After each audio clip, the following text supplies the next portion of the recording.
पांवटा साहिब, जिसे गुरु की नगरी भी कहा जाता है, जीवनदायिनी यमुना नदी तट पर बसे इस स्थान पर गुरु गोविंद सिंह जी ने अपने जीवन के 4.5 वर्ष व्यतीत किए, जिसके बाद से इस नगर को पांवटा साहिब नाम से पहचान मिली। आज गुरुद्वारा श्री पांवटा साहिब के बदौलत सिरमौर का ये छोटा सा नगर विश्व भर में प्रसिद्ध है।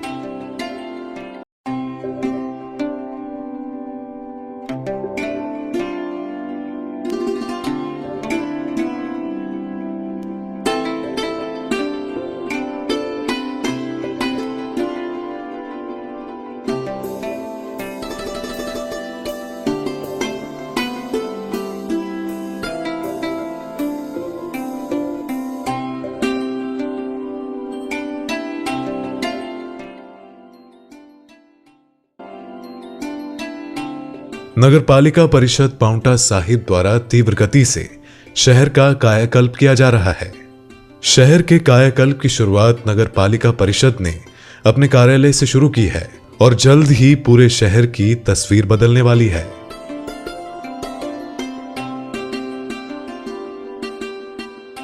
नगर परिषद पांवटा साहिब में आपने देखा है कि ये जो नगर परिषद का जो हमारा ऑफिस है, इसमें बुरे हाल थे और जैसे घास या कहीं फर्श टूटा हुआ, प्लास्टर नहीं था, टॉयलेट टूटा हुआ था, आंगन में कबाड़ के ढेर थे।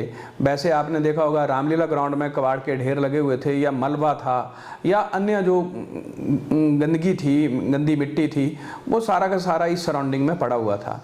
तो नगर परिषद पांवटा साहिब ने सर्वसम्मत से और मिलजुल के जो था ये फैसला लिया कि नगर परिषद का ये पहला ऑफिस शहर का होता है।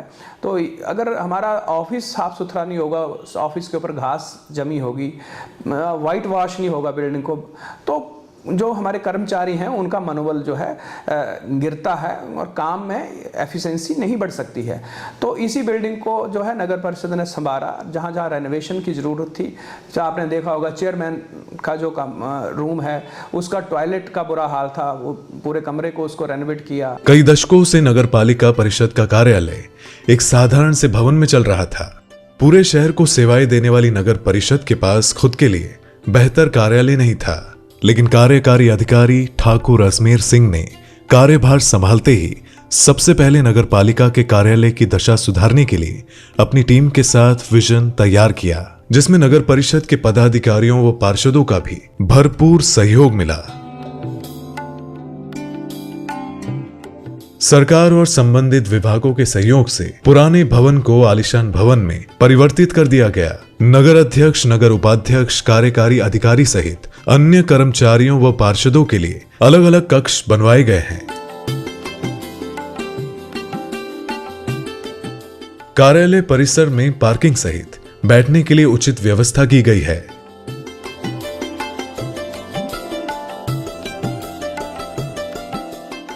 बैठकों व अन्य कार्यक्रमों के लिए सभागार तैयार किया गया है, जिसमें भारी संख्या में लोग एकत्र हो सकते हैं। स्टाफ व नगर परिषद कार्यालय में पहुंचने वाले लोगों की सुविधा के लिए मॉडर्न शौचालय तैयार किया गया है।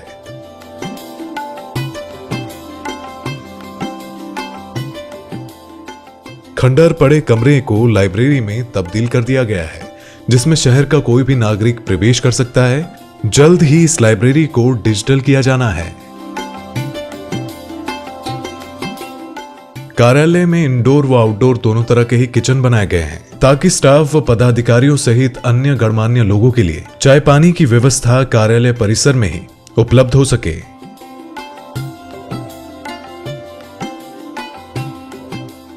कार्यालय परिसर के साथ ही आम लोगों के लिए सार्वजनिक शौचालय का भी कायाकल्प किया गया है।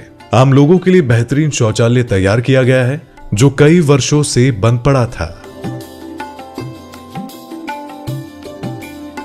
नगर परिषद के रामलीला मैदान को भी भव्य रूप से तैयार किया गया है। पहले यहां नगर परिषद का पुराना सामान पड़ा रहता था, लेकिन आज के समय में पूरा मैदान इंटरलॉक टाइल से सुसज्जित कर दिया गया है। मंच सहित मैदान के चारों तरफ लाइट की व्यवस्था की गई है, ताकि यहां दिन रात कोई भी आयोजन के लिए मैदान तैयार रहे।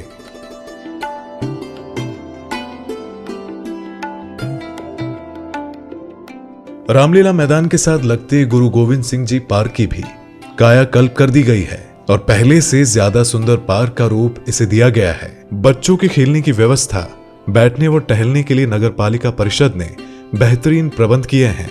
पार्क में लाइट की व्यवस्था की गई है, जिसमें पार्क में रात को भी उजाला रहता है और लोग सुरक्षित महसूस करते हैं। पार्क में बना सेल्फी पॉइंट यहां आने वाले लोगों के लिए आकर्षण का केंद्र बना हुआ है।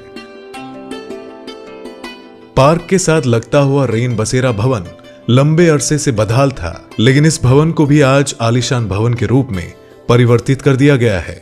हाल ही में नगर परिषद द्वारा इसे जरूरतमंद लोगों के लिए खोल दिया गया और उन्हें भीषण सर्दी से बचाया गया। शहर के प्रवेश द्वार के साथ लगता ये भवन अनदेखी का शिकार था, लेकिन आज के समय में इसे सुंदर भवन में परिवर्तित कर दिया गया है। नगर परिषद क्षेत्र की सभी गलियां पक्की है और पानी की निकासी और शहर के सौंदर्यीकरण की दिशा में नगर परिषद के पदाधिकारी और अधिकारी अपनी टीम के साथ जी जान से मेहनत में जुटे हैं। पांवटा साहिब नगर पालिका परिषद के सामने सबसे बड़ी चुनौती शहर का टनों कचरा था, जिसके लिए केदारपुर में डंपिंग साइट पर कूड़ा संयंत्र चालू कर दिया गया है और शहर का सारा कचरा अब यमुना तट पर नहीं बिखेरा जाता है, बल्कि डंपिंग साइट पर ले जाकर साथ के साथ प्रोसेस किया जाने लगा है। ठोस और जैविक कचरे को साथ के साथ प्रोसेस करने के बाद उसका निष्पादन किया जाने लगा है। रोजाना 8 से 10 टन कचरे का निष्पादन किया जा रहा है, जो बड़ी उपलब्धि है। दशकों से पांवटा के शहरी क्षेत्र से निकलने वाले कूड़े को मोक्षदायिनी यमुना नदी के तट पर फेंका जाता था और नष्ट किया जाता था, लेकिन इस बड़ी समस्या का समाधान भी नगर पालिका परिषद द्वारा कर दिया गया है और भविष्य में डंपिंग साइट के चारों तरफ सुगंधित पेड़ पौधे व फूल उगाए जाएंगे, ताकि यहाँ दुर्गंध न रहे और यहाँ काम करने वाले लोगों के लिए आवास व अन्य सुविधाएं भी जुटाई जा रही है।